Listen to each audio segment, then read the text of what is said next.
Hello, everybody. Welcome to Tellman and Fellman, episode 70. It looks like Tellman and I both need to shave today, or maybe he's not going to. We'll find out about that on this episode. That's right. Tellman and Fellman, or Tellman and Harris. That's me, Harris. My name's Harris Fellman. Oh, that's clarity. That's good. It's really very an important distinction. How do you feel about it when our guests, especially the ones that maybe don't know you that well, call you Fellman instead of Harris? Does that feel weird? That's why I put Harris in the parentheses now so that they figure it out. So, yeah, it's yes, it feels a little weird. That's why I do that. So, but it works. We are the Tellman and Fellman show, and if someone on the show calls me Fellman, that's fine, as long as they also don't call me a bad name. Anyway, today we're going to talk about. You forgot to say your name. Hi, this is the Tellman and Fellman show. My name is Harris Fellman, and this is Tellman Knutson. Welcome to episode 70. We are going to talk about marketing, creativity, and the struggle of doing both. The struggle of doing what you love and making money at the same time. Want to join the conversation? ? DM either one of us during the live stream, and we'll send you a link to enter the live stream. I said live stream again. I did. I can say it 3 more times. It's episode 70 of the Tellman and Fellman show. Oh man, one magic trick I've always wanted to do is just and it's shaved. I wanted to do that, and then I wanted to do and I have a full head of hair. I think I could do that one. I think I actually have an idea of how I could do a magic trick. I mean, obviously I could do it with CGI. I've done some fun CGI stuff in the past. Tellman, I cut my finger today in the same spot that I cut my finger. How did you do it? How did you cut your finger? So the first time was I was holding on to a cucumber, and I went, whoa! And that was a pretty good cut. Today was I was chopping something else, and somehow my thumb got in on the action. I feel like I need to get Facebook open if we're telling people that they can. I'm going to close some things, open. Yeah. You should do it. I mean, I think that comments are coming through from Facebook again, but always good to have it open. Since we can only go out to one of our LinkedIn accounts at a time, the way we have it set up right now, you might want to open your LinkedIn up because people might DM you on LinkedIn. My LinkedIn isn't broadcasting for this particular episode. Because we try to switch it back and forth. DM me on LinkedIn if you're watching right now. Just do it anyway. I really, if anybody's catching this on LinkedIn, that would be incredible for you to tell me so. Let me just open these. That's right. Really quick. Because I don't really, I'm actually kind of pissed off about my LinkedIn, to be honest with you. This is going to be a different type of show. We're just going to talk about us. I think what's on our mind, but which we do sometimes. But anyway, I had LinkedIn, and I was like, we don't really use it. Internet marketers didn't really use it. We were more on Facebook than LinkedIn, I think. And then obviously some people grew into it where they've got corporate clients or business clients. And then I was like, I'm a magician. I'm gonna put up just a magician version.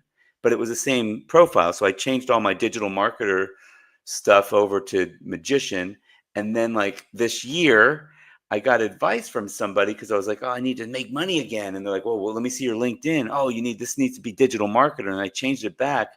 And I don't get anything from it. But I think I probably have more people that know me as digital marketer on LinkedIn than magician anyway. So I didn't, I guess it doesn't. I guess I shouldn't be up now that I've talked through it. I shouldn't be upset about it. It's probably fine. So, yeah, I mean, dude, I would honestly, if you're gonna stick with the magician thing, which I feel like you are, I would probably do something about magical marketing or marketing magician. Some like I would use it. I would wear a magician's hat, and maybe a cape or a really sweet looking outfit and be a killer marketer and help people with your marketing magic. It says digital marketing magician, to be honest with you. I think I did kind of blend it a bit. And then, you could see that I have a funny bald guy page and I have a modern magician page and I have another zero page. So I'm looking at it now. I mean, it really depends on what you're, but I know with LinkedIn, dude, regardless of whether it's magic, passion focused or whether it's money making career focused, it really seems to be the same as all the other social platforms. It's like either you're in there interacting with people every day, commenting, liking, engaging, really like meaningfully engaging in the conversation, or you're not. And if not, then it's dead. It's ghost town. And I mean, that's been my experience. Every social platform is like, if I engage every day, it gives me the juice. And if I don't engage every day, it doesn't, it just seems to be like whether you're part of the community there or not seems to be more the biggest. Yeah, then I mean, I guess I'm not, and I don't care. It's like honestly, I can't be on every platform. That's Sorry. my biggest problem with social media, dude, is like I don't actually like I do it like having conversations with people. I do like talking things through and working on things with people, but I don't like being social. I don't like small talk and just like Hmm. clicking the like button. Well, it's not. That's You not know, being like, social. It's less than being social in my no, but it feels similar. Like generally speaking, I'm getting better at being social as I'm getting older, but like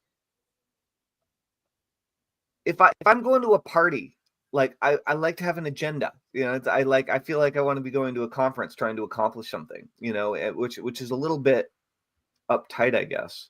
But whatever. Social media or not, like LinkedIn, I mean, if you want it to pop, I think you got to give it the love.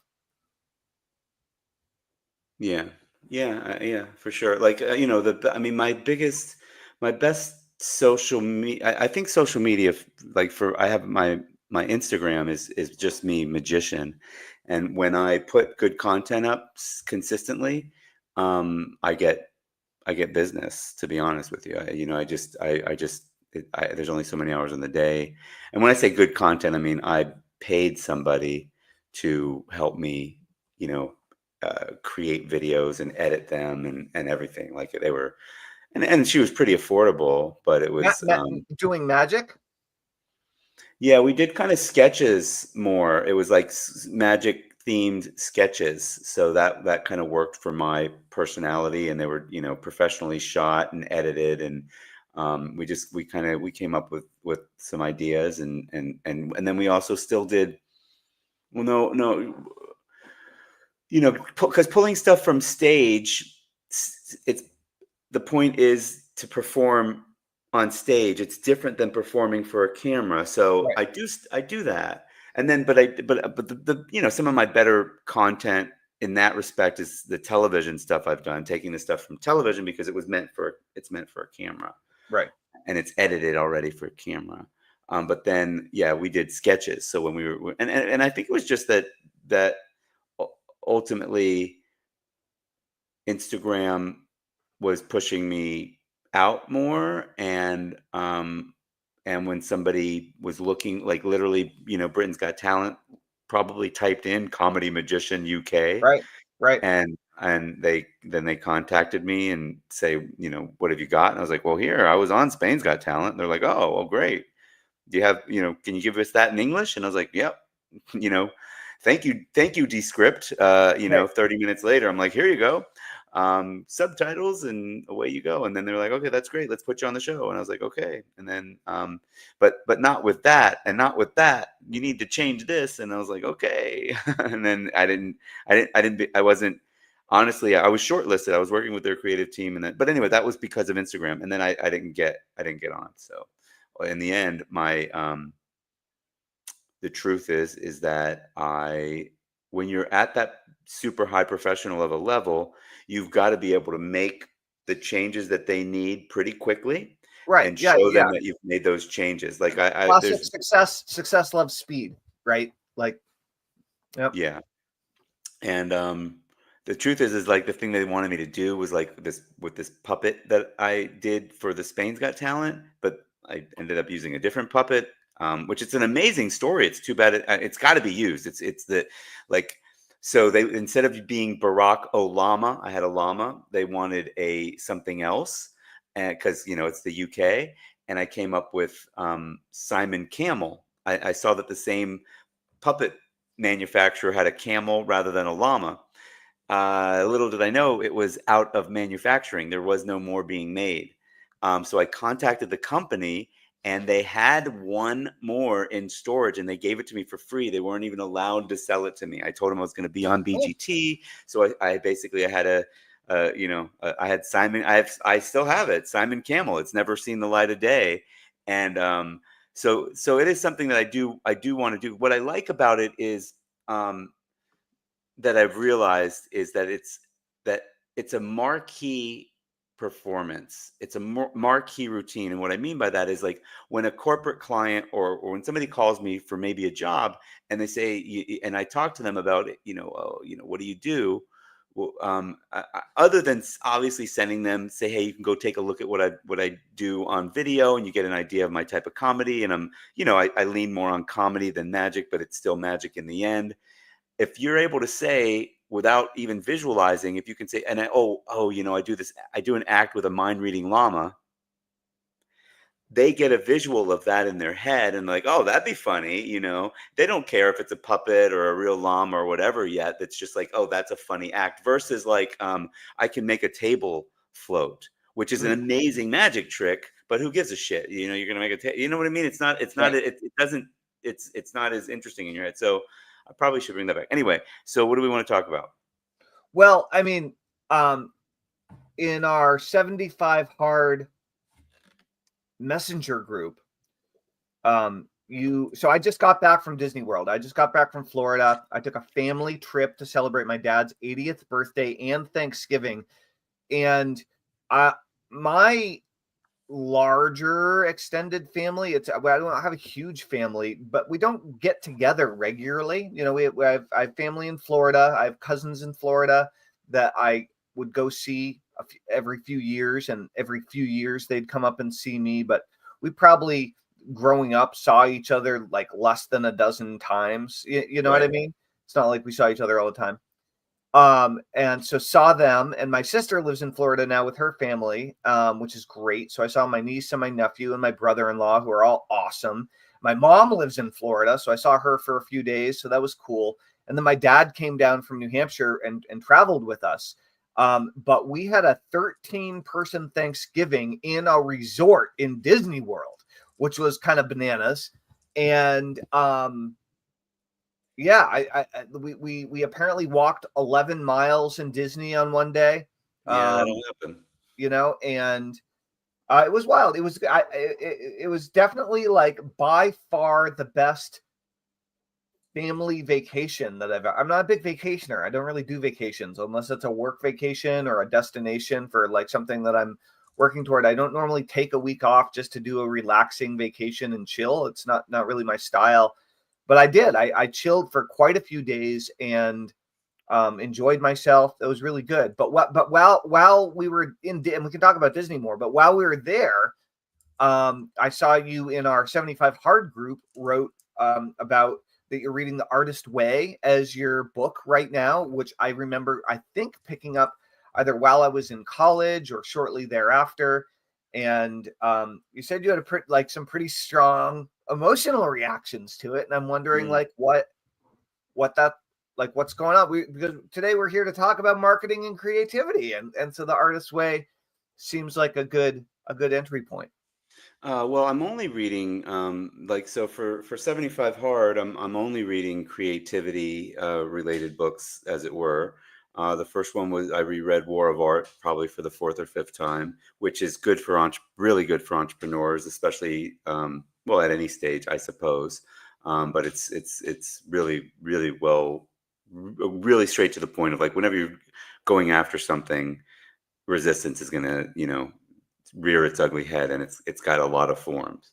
And then the other book I read already was Big Magic. I had never read that before. It's by Elizabeth Gilbert. She's the author of Eat, Pray, Love. So she's a novelist. And it's big magic. It's not about magic. It's about creativity and similar. It's a little bit more. It's not as hard as War of Art, War of Art is, very much like overcome your resistance, go, Right. and what I really got from Big Magic that's worth mentioning is that I personally, historically, struggle with living a creative life versus living uh, making a lot of money. But now look, let's just when I first got started in internet marketing, you might remember I did a lot of characters. Those were funny. Oh, Those were I do creative. remember. I mean, it's one of the. So I had a problem back then. Not a problem. Wow. I had an issue. I had an issue back then with like I had, this was 20 years ago. I was acting, and then when I met Andrea, um I I had a company, an email marketing company, email deployment company, spam, a big email company, and I was just at that stage where I'm like, oh man, going on an audition, it's 2 hours to get there, drive across Los Angeles. I like my little office. I had an office with a dozen employees or whatever. And it was just kind of like, so I kind of started to leave acting, leave comedy. And I read The Artist's Way back then. I had The Artist's Way back then. Yeah. I had The Artist's way back then. Yeah. And I remember, I remember feeling like it was too much, and because it's a 12-week course, and it's go on a date with your inner artist every week, and go and write 3 pages of morning pages every day. Oh, Wake up. I don't recall any of I never, like, I think I read a little bit of it, and I think I shelved it after that at some point. Yeah. After reading it right now, so now fast forward whatever 20 years, and I I would say I departed um pursuing comedy Yeah. for 15 or 16 years as I raised a family, and I would not trade. I wouldn't trade any of that for anything. Like could we go on a parallel timeline where I would trade that life and my family for being David Copperfield? No, I wouldn't. Today I just wrote. I was listening to Kobe Bryant. I was listening to Kobe Bryant a podcast that replays a Kobe Bryant interview. And I apologize. Is Kobe Bryant's an athlete? Is that true? yeah, Kobe Bryant's considered one of the GOAT, like a greatest of all time, literally greatest of all time basketball players. He died in a helicopter crash a few years ago, so he was just kind of a couple years out of basketball retirement, I Yeah. think. And it was very. I mean, he was very. You've heard of Shaquille O'Neal? Yeah.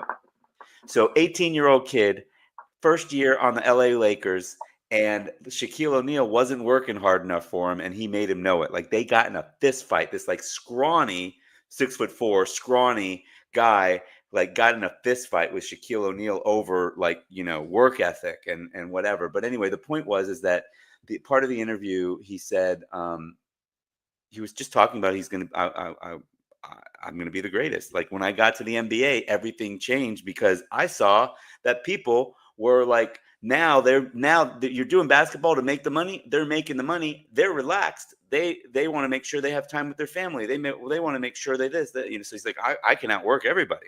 I'm gonna be the greatest of all time. And many would argue that during his years he was.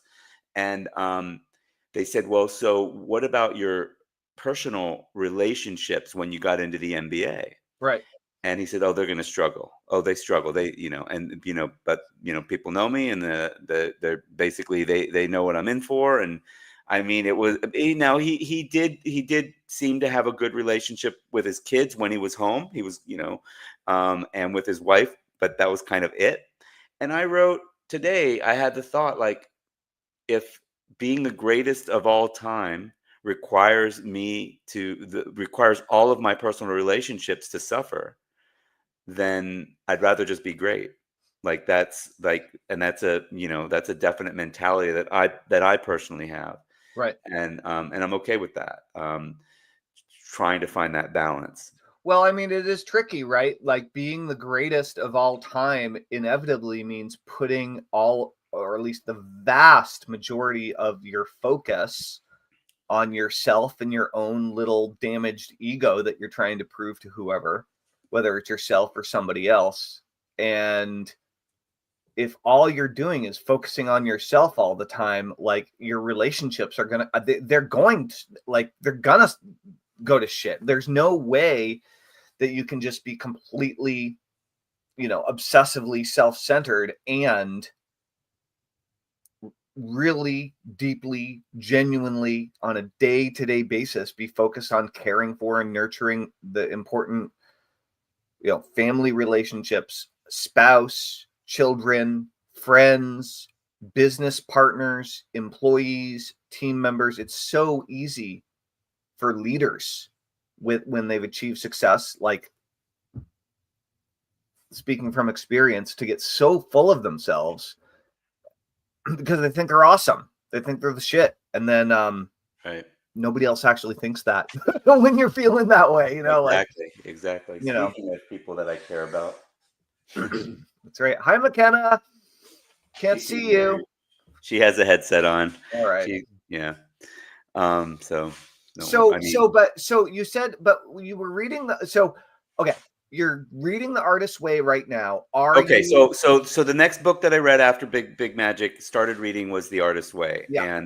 And The Artist's Way does a really good job of, like, I guess just getting at that root of, like, you can live a creative life. There's no but it literally, like, in print put things that I'm like, that I am definitely, I've said, and I was saying, and like, so I think the first day, the preface, I cried during the preface, because I think whatever was described there, I was like related to, or I think it was more about the idea that day was how great of a feeling for the author that she's inspired so many people to live a happier, more creative life.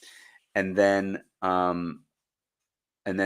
in yesterday, or no, 2 days ago, I'm reading the book, and I actually punched it. I got I remember you read. It was really weird, because I wasn't like, you all right back there? I am. I'm on live. Live. Are you recording? Yep. Sure am. Recording. We're live. It's okay. It's okay. Don't worry. Could you hear that? Yeah. Yeah. Okay. It like, if you hadn't have pointed it out, I probably wouldn't have noticed. Yeah. But when you moved, I could definitely hear.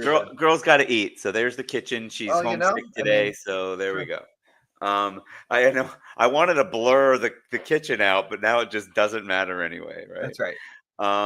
So the book said, I literally moments ago was reflecting on the book, talking to somebody, and I think I even had the idea that a theme that I might want to cover in a show would be that it's never too late to pursue your dreams. Right. And then literally in print, like moments later said, it's too late. Like these are reasons that people don't do it. And I had the it's too late, because I picked it back up 5 years. I picked Magic back up 5 years ago. So 50 years old. And I was like, oh wow, this performer bug is back in me. And then I'm like, oh, there's people 50 years old that have been doing it for 40 years. You know what I mean? Like consistently. Right. So they're going to be better than me. I mean, I cannot ever catch up to their skill level. Right. So, and that's okay. But then it's just like, so I had a lot of that. And then, and then it's still any 50 something year old is like, it's me versus the 25-year-olds with just about everything, right? With, even with AI probably for us, right? Or marketing. So, yeah. So anyway, that's where I'm at. So with the Artist Way, it's a 12-week course basically, and it's really just a lot of just daily writing kind of. I think you're the one that told me that you sometimes write with your other hand or something like that. Yeah. My therapist came up with this thing in the 70s that, because he's 80 now. And he, several other people kind of around, maybe the world, certainly the country, came up with it and writing about it at similar times, involving, yeah, essentially communicating with other aspects of yourself by writing, by journaling with your non-dominant hand. And so Yeah. what you do, and if you ever want to learn, I'm happy to teach you. But like what you do is, as you in the here and now, the present Harris would write. If you're right-handed, you would write with your right hand, and you ask questions, Yeah. and then you respond with your left hand. And the idea is, at least initially, that you're writing and communicating toward your, or with your inner child, right? Your little boy or your little girl, the aspect of you that essentially at some point you kind of left behind and told, okay, it's time to be an adult now. We got to focus on some serious shit. Yeah. And like all the aspects of yourself that you don't like, that you don't respect, that you don't Yeah. appreciate, that you don't love, that you don't care for, you can actually open up a written, recorded dialogue. Yeah. So yeah, it's So amazing the way it works. I think it's another. I think this is, being forced to write 3 pages first thing in the morning. It's kind of supposed to be before your sensor gets turned on. Right. I think it's supposed to touch a bit on that, and then, so, and she even has a technique where she'll say LJ. Her name is Julia, so she'll be little. She's talking to little Julia. Same idea. Yeah. So yeah, we'll see. And then I'm not clear on what happens every week exactly, but it looks like it's kind of just she's got some tasks every week to do.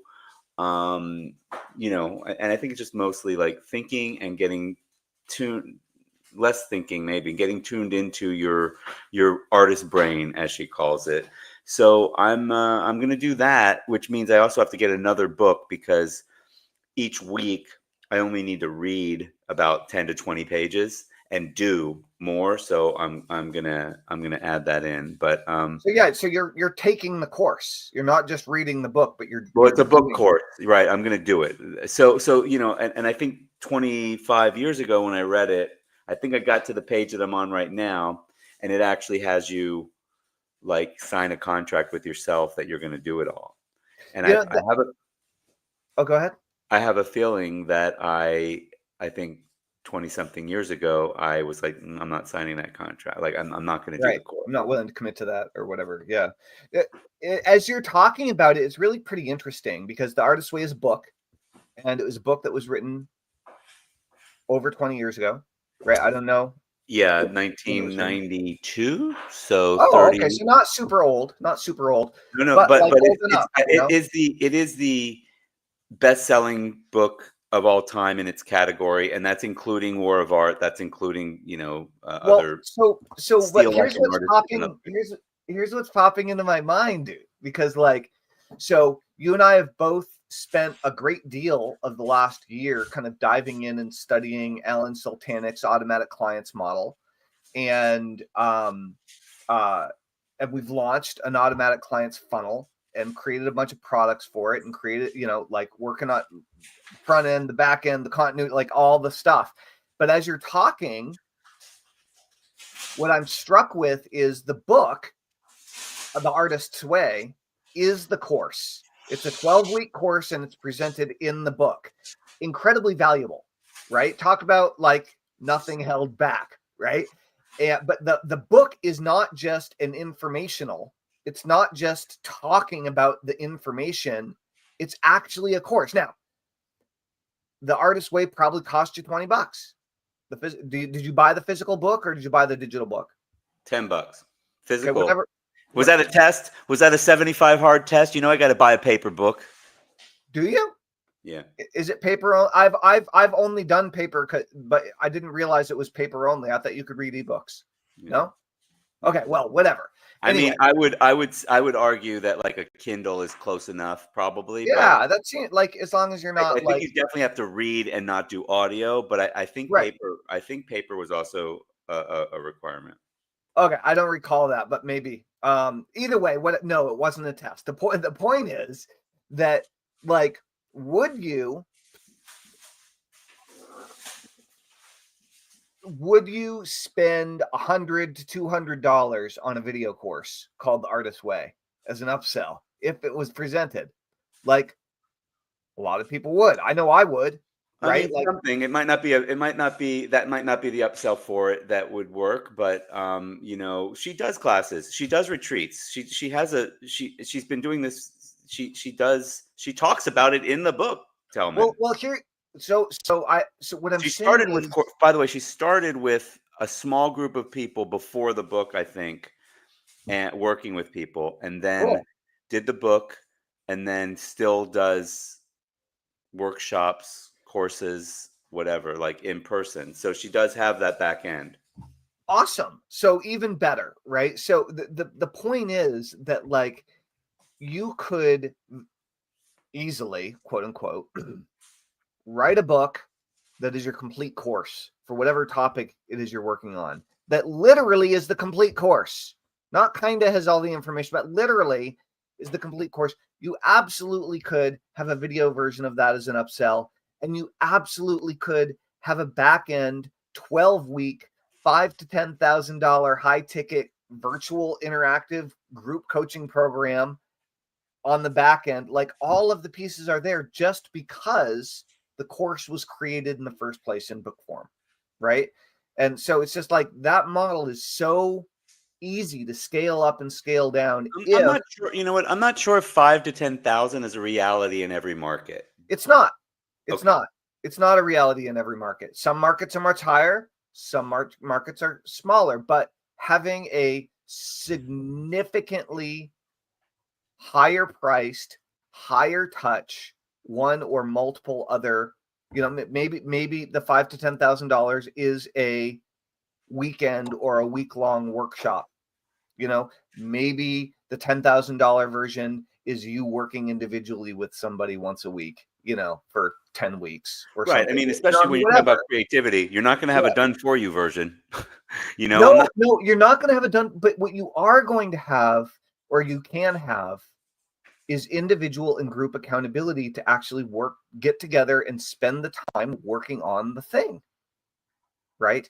Right. Like anyway, I love it. It makes me want to reread or actually properly read The Hey, Artist Way. keep riffing a little bit. I got to go to the bathroom. Okay. All right. I'll just keep riffing while you go to the bathroom. So Harris is going to the bathroom. We're talking about art and creativity. And I've got to say that I've definitely struggled with this myself.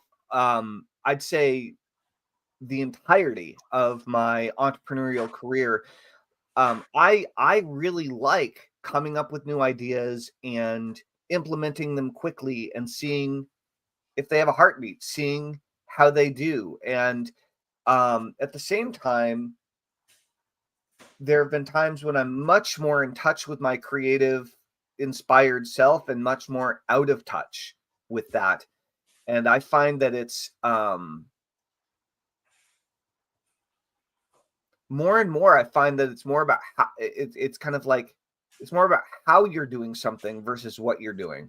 How are you showing up, and how are you able to bring your best self to that, regardless of what the activity is, right? Because we all have a ton of crap in our lives that we have to do day in and day out that aren't the ideal activity for us, that aren't perfectly suited for us, that doesn't completely match our heart or our love or what we really want to be doing. But at the same time, if we can learn how to be present and show up and be there and channel our life force, our creative juice into whatever it is that's in front of us, or I personally find that to be a skill worth practicing. You know, when I was much younger, I'd be bored all the time or pissed off that I had to engage in blankety blank activity that wasn't like my You thing. know, but the thing is that I think that, I guess some of the realization that I'm having lately is, creating a product is a creation. I mean, Totally. creating an internet marketing product, creating a business is a creation. I created a successful solo ad selling business that lasted Totally. for over 10 years and Yeah. delivered a great lifestyle for me and my family. And that was a creation. It is something that, and and and it delivered what it said it was going to deliver for a very long time. Whereas I think that might be part of my issue with IM stuff, and I've talked to you about this. Is like we have a great course, Tellman. The course that we Really good course. created on how to do a virtual summit series is really good. Let's say we sell it to 10,000 people. I know that some percentage of them are not even going to go through the whole course. Right. Some percent, and it's a large Well, percentage. well, well. There's a large percentage that won't get that. Well, there's a percentage that won't log in. There's a percentage that won't get beyond the welcome video. There's a very large percentage that won't complete the entire course.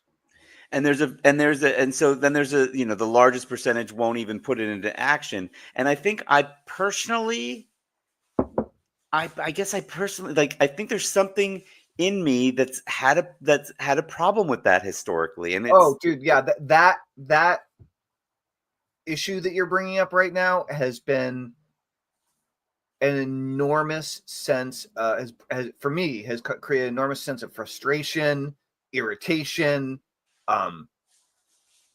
me directing negative feelings to my customers and my subscribers for this phenomena. I talked to somebody over the weekend. I got invited to like a little UK meetup that got Matthew Garrett, who's been doing this for 20 years as well. And he's a Warrior Forum and JVZoo and ClickBank and AppSumo vendor.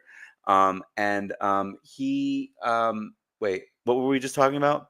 We're talking about lack of follow through, not completing courses.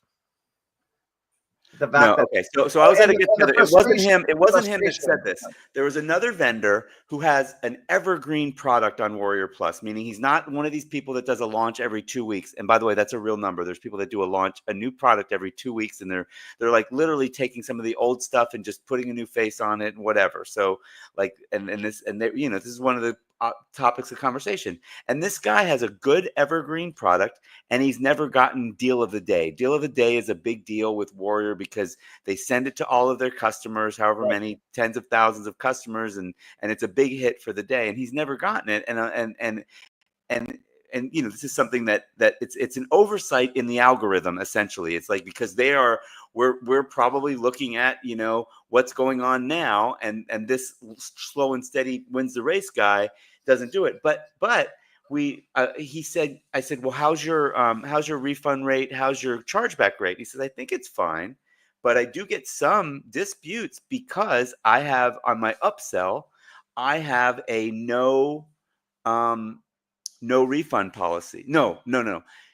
I have a no questions asked refund policy, except you have to prove to me that you opened it up and tried it. Right. And I'm like, well, I know the problem. That's nice. That's nice. But Visa, MasterCard don't give a shit because they're going to go and they're going to say, well, F you. I didn't even open it. So this is an issue that that some marketers haven't figured out yet, right? I got the opportunity to learn this early on, probably at a conference or a seminar. And I think Mark Joyner taught it to me. I don't know for sure, but it could be a Joyner thing. So the reason your guarantee, okay, your money back guarantee is a sales mechanism. Okay. The guarantee is a mechanism that allows your potential customers, your prospects, to reduce their fear, anxiety, and worry that it won't work for them, to increase the risk for them. You're removing the risk to increase their trust and their belief that it could work for them and that the purchase will be a worthwhile choice. And when someone refunds a digital product, you always give them a refund. You don't enforce your refund policy. That only is going to cause pissed off customers who are going to leave you bad reviews and probably give you a chargeback anyway, right? So it's like, especially with digital products, give them a refund. I remember, I think Gary Halbert saying, if you're not getting at least It's crazy. 10% refunds, then you're not selling hard enough. Yeah. Yeah, well, for sure. If you don't have a decent I remember Gary Halbert saying that. Like refunds are fine. It's chargebacks that you have to stay away from. So just like take it Be back. cool. Be cool. Yeah. Right. Yeah. So anyway, we got a little off of the creativity, but we're at 40 minutes, so we can probably wrap this up pretty soon anyway. I have something that I plan on launching called 75 Heart. Yeah. I've mentioned it before. It's a 75-day creativity challenge. And now as I'm picking up, the artist way, I'm like, oh, I need to really incorporate like a little bit more specificity. I think it should be morning pages rather than just journal for 15 to 20 minutes a day. I think it should be that. And I think I should have the artist date in there, which is like go do something every week with your inner artist, whether it's go to a museum or go on a nature walk for an hour. Dude, I'll give you a challenge, or not a challenge, but an interesting way of working this out. Because the idea is like, how do you incorporate these cool ideas into your own thing without just stealing ideas from the artist's way? Right? Like, oh, well, I'm inspired, but this seems cool and it's working for me. So I kind of want to incorporate it into my structure. I get that. But at the same time, I mean, if you just want it to be the artist's way, just, tell people to go by the artist's way. Right. And so here's a cool way you could do it is try the journaling method. Ask your questions that you're trying to figure out about creating the course or creating the system for 75 Heart with your right hand. And let your little boy, let little Harris tell you how to create the course with your left hand while you're doing your morning pages. Like, what a great way of like tapping into that more creative inner child aspect and allowing that part to help guide the structure of the program that you're creating. You'll get stuff. Dude, you will get such brilliant stuff from doing that you will never get from your conscious rational mind. Like, you will get such smart stuff. You're like, anyway, happy to walk you through it because I'll consider it. Be a really cool way to tap in. I'm not the type, like I like to add things on a little at a time. So I gotta just. No, I mean, whatever. I just blow myself an idea out. that would be a cool way of creating a course, especially on creativity, by like trying to tap into that more suppressed part of yourself. Yeah, I mean, look, I think 75 Heart came to me from the universe, from an inspired place, as well, and so there's a part of me that's like, gosh, now that I'm doing the artist way, maybe I shouldn't do 75 Heart, and then I'm like, I'm just hearing, you're still, it's a different thing, like, that's still it's still yours to bring to the world. That's right. And so yeah, I don't know what the business model is for it. I'm not really focusing on that. We're at 45 minutes. I think I'd rather get going. I was just going to tell you that, like, Hudson reached out to me, my son, my 18-year-old. He's like, Dad, I want to make money. Help. Cool. So I'm like, okay. Dude, so that can light a whole new fire of motivation and inspiration and creativity as a father. I think, like, I've been waiting for my son to do that. He hasn't yet. But yeah, like, I really want to do more with. I want to do more with AI, and he's familiar with it, uses it, and everything. So that's one. Like, I gave him the Alex Jeffries Marketing with AI course. It's free anyway. Like, get him the course that Basak's son launched on AI. and like show Hmm. them the sale. Like I think Basek's I wish kid I wish I jumped had a in. better I wish I had a better relationship with Matt. That would be I so know, fucking but like, cool.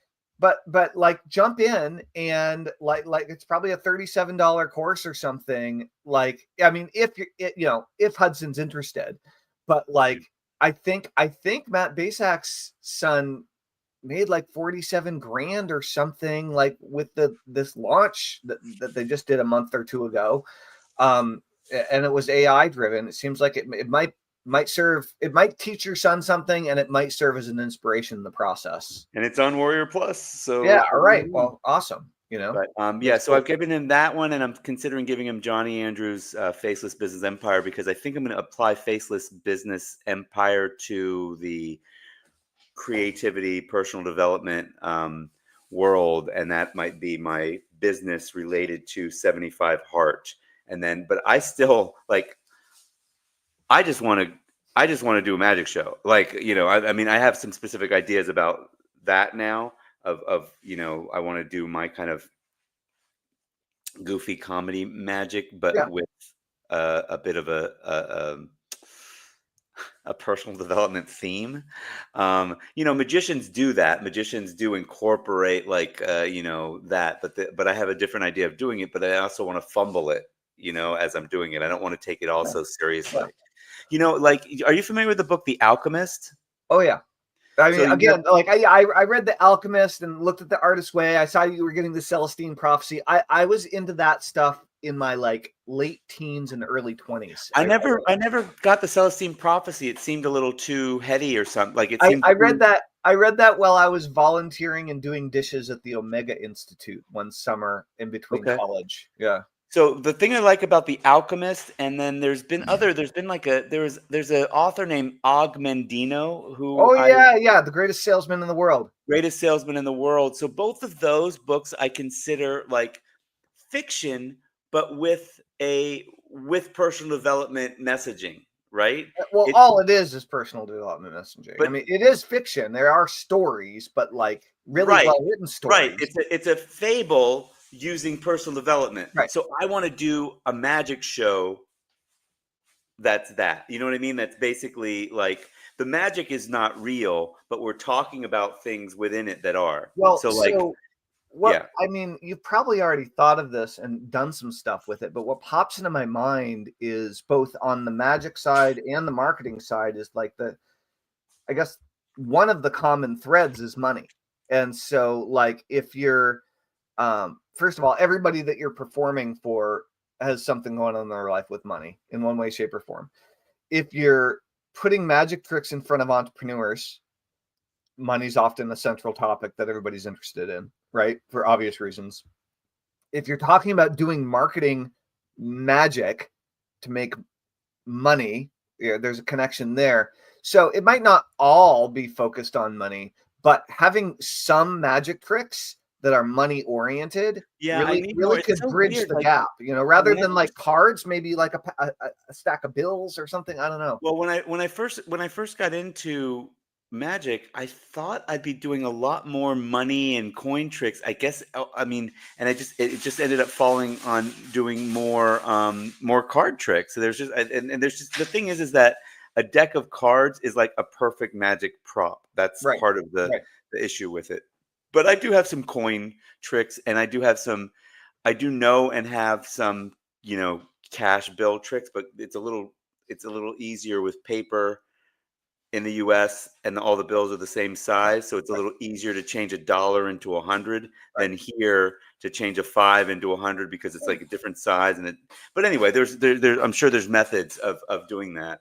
Yeah, but you Um, could always just get a pack of American currency and do the trick with that. And you're American, it's a little you're obviously American to begin with. So it's like yeah, right, you right. could just be you could be the stupid American doing money tricks. What I did was I got You know? you can get movie money that looks really good too. So that's one of the ways to do it. Anyway, um, Yeah, I do. Well, here, I mean, I don't know about paper money, but like coin tricks is a big thing. It's a whole thing. It's a whole massive branch of magic, right? Nobody here, And it nobody seems like here has not had a coin pulled out of their right, ear. You know, right. It seems like coin tricks would be like a good thing to do on camera, like on webcam, because they're like right here, right? And from stage, you can't really see them because they're so far away, but right? they do. That people, right? I don't do. That's why I don't do stage. And you know, even cards are not big enough if there's more than 50 to 100 people. A 100-person room, you can do regular sized cards, and it's fine. The thing is that what they like. I have a friend that does a thing called gypsy thread, where you basically take either dental floss or thread, and you break it off into pieces, and then you put it together, and it's back together. And apparently, if you have an audience member with you, they experience it for the rest of the people. Like it's fine. Like they do it for large audiences with or without a video camera showing it. Right. Because you can see a white string. I wish I could make one appear right now. Um, a, Nice. a white string on a black, clothing or whatever. Yeah. So yeah, but for sure. Anyway, money is a coins are fine.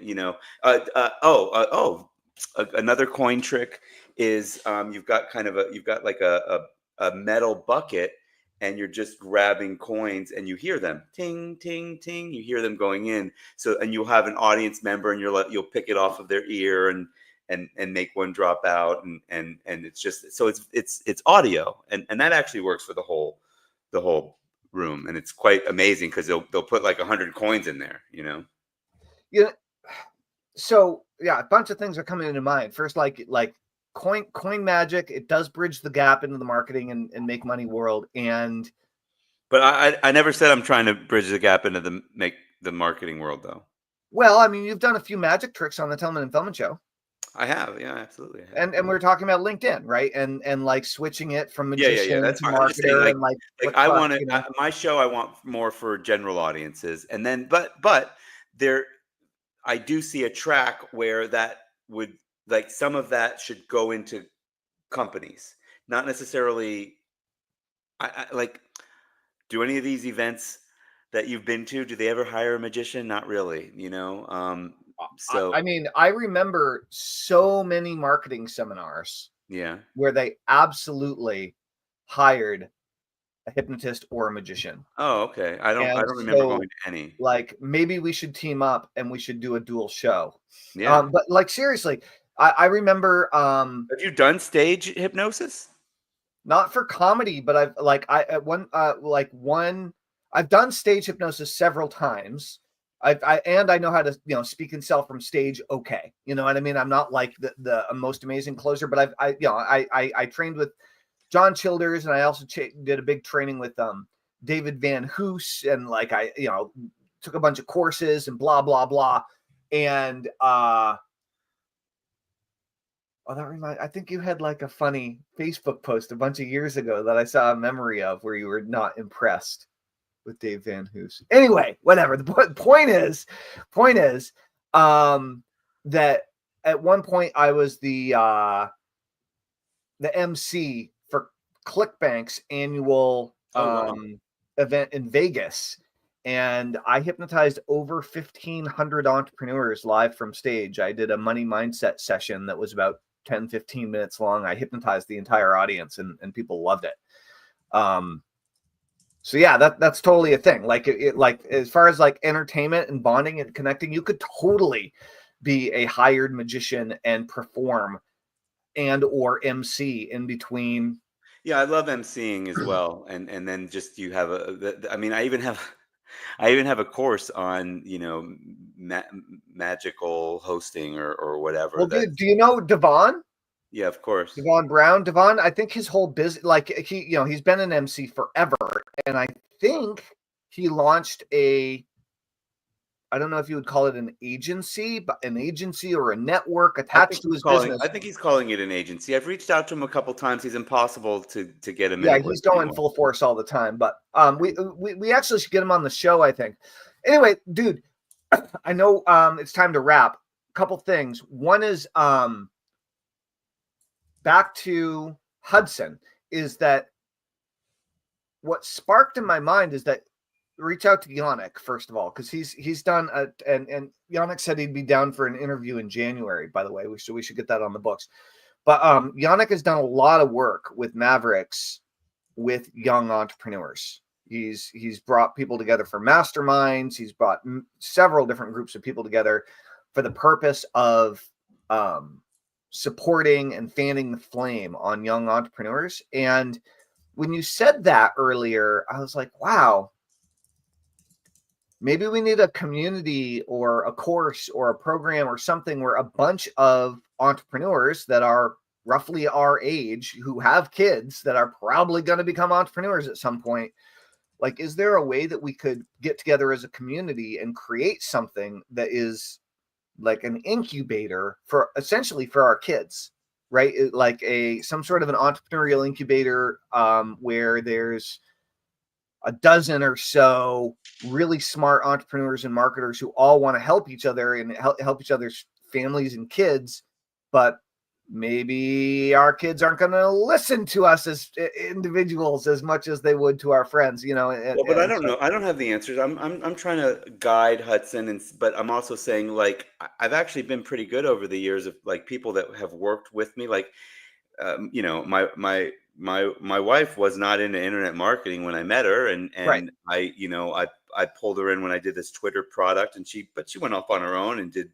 But Savvy Sassy Moms was a a blog, and she figured it out. But I definitely was a helpful guide. Timmy Sentner is another one that I helped get into like so I told him, like, I'm like, we can, but also I don't try to make you into something that I don't, because I don't know. I think with, like you mentioned, Matt, like I know he plans on giving his son the business, really, like the simple, the something email system. I forget, is it simple email system maybe? Super email system, something, it's SES. And definitely not give him, I don't know if give him the business is the right wording for it, but he's really wanting to do stuff. And then this stuff, the personal stuff, has happened with the family right now. So I so I don't know where that's all going to be at. But yeah, I agree that I know other guys that have done it. Bobby Beeson, I don't know if that's his. He won the Rolls Royce from, I thought Sean Casey or with or something. Not anyway. He won a Rolls Royce with somebody and years ago, if you remember that. And I don't remember his son name, is doing email. His cool. son is, so. Yeah, I don't know. I mean, we can help them. Yeah. We can help them somehow. That's a really interesting idea. Yeah. So guys, if you have kids that are likely to become entrepreneurs, maybe budding entrepreneurs, and you're looking for a way of giving them a push in the right direction, some support as they're entering that world, like, say something in the comments, reach out to us, let us know. We'd love to have a chat with you about it and find out what people's interests and needs are. It seems like potentially a really cool, to me anyway, there was a cool spark there. Yeah, for sure. I mean, I love that he's coming of age enough now where he's like, I want to make some freaking money. Like, university's fine, but you know who you should point him at is Josh Gavin. Josh Low Ticket Gavin. He's one of Alan Sultanic's like superstar students, and he's very young. He's very young and he's hustling. He did say yes to interviews, so we should get him locked in. But Josh Gavin is a very, I mean, I think he's still in his 20s, early 20s maybe.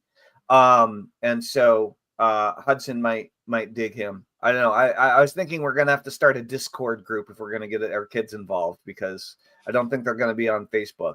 Yeah, the woman that we had on with the relationship stuff, she does Discord and not school or anything. She's got Discord groups with 10,000 people on it. Yeah, Discord. I feel like such an old man. Discord confuses me, honestly. I've tried, and it's like, Oh, what's going on here? I don't understand what all these blinky lights are. Mm, You know. yeah. Anyway, I guess I need to get up to speed with Discord. All right, Maybe. Harris. Maybe. Well, marketing and creativity. So far, how far are you into the Artist's Way? Like, how many pages are you in? I'm gonna start. I've finished the intro, beyond the not the intro, but it's basically I've finished the, I'm gonna say intro, and then today I'll read the course. I'll start doing the course. So Cool. basically this week I'll do whatever tasks are there, but it's 10. I think it's 15 pages for the first week chapter. So I'll read that later. I'll read that on the train up. I've got a show later, so I've got time on the It's cool. time with bad internet. So that's when I do my reading like that. How much does like a magic coin cost A magic coin? You don't need a magic coin. to do a magic trick? You don't You need a don't, magic coin, just any coin. I mean, yeah, That's even better. What if, dude? What if you had a magic maybe it should be a video. Maybe it should be ooh. Maybe it should be a video online or something. What I'm imagining is a coin. I was imagining a coin like wrapped in a piece of paper, and the piece of paper inside of it had the magic trick written on it, and people could give you their name, email address, and phone number in order for you to give them the magic trick and the magic coin at your shows, and you have a pile of them. So there's a physical exchange that happens, but the physical exchange, instead of having the magic trick written down, there could be a link. So you could give them a coin and a QR code or a link, and then they have to go and put in their name, email, and phone number in order to get the video trick after the show is over. So that way you're giving them a coin like wrapped up in a little package. It costs you less than 50 cents a piece. And I wonder if you could use that as a mechanism to build your list in a really cool way that people would really appreciate. It wouldn't be. I mean, I did it with cards. I had like it's called a packet trick for cards or whatever. You could do it pretty affordably with 4 cards, and you could even do the trick and say, I'll teach you how to do it. But I tried to sell it at the end of shows, and that didn't really work out so well. But giving it away as a way to have them tie back to me, that's a nice idea. Also, if there's a coin in there and it's like a cool wrapped up thing and they have to unwrap it in order to get the magic coin, and then there's the QR code inside, like, yeah, I mean, and also I really want inexpensive. I also really want, just like with all these audiences that I see, it's crazy that I don't like have a trick where they have to go to my Instagram. Yeah, or wherever that, I mean, yeah, I don't do great. I don't do as great marketing as I should be for it, for sure. So that'd be awesome. Well, that's another piece of going into the creative life. So. That's right. All right. Well, I'm very interested in hearing how you begin integrating the Artist's Way into your life. So, like, keep me posted when on our future episodes. Okay. Rock and roll. All right, guys. That's it for today. We will see you tomorrow morning at 9 a.m. Eastern. This is Tellman Knudsen and Harris Fellman with the Tellman Fellman Show. If you guys want to go ahead and get access to all of our previous episodes, go on over to www.tellmanandfellman.com, TELLMANANDFELLMAN.com. Opt in, join our list, get all our episodes, get all our updates. And if what you really want to do is build a giant list, interview a bunch of people, make a whole bunch of money by creating the most incredible virtual summit in your market or industry, whether you're a brand new business, existing business, trying to start something new or grow and scale, go to automaticaudience.net, buy Automatic Audience, the virtual summit system. It will completely change your life. And if you're not sure if you should buy it yet or not, read the letter, watch the video. If you get inspired, maybe you'll be a student. Maybe you'll go through the course. Maybe you'll implement the whole thing, and maybe we'll love you for it. I hope so. And you'll make some money and build a big audience in the process. Thank goodness our names don't have a D at the end. Then it would be Tellman and Fellman. Yeah, that's too bad. Yeah. No, Rock and thank roll. goodness there's no D. Anyway, All right, thanks guys. everybody for joining us today, and we'll see you tomorrow. See you on the other side.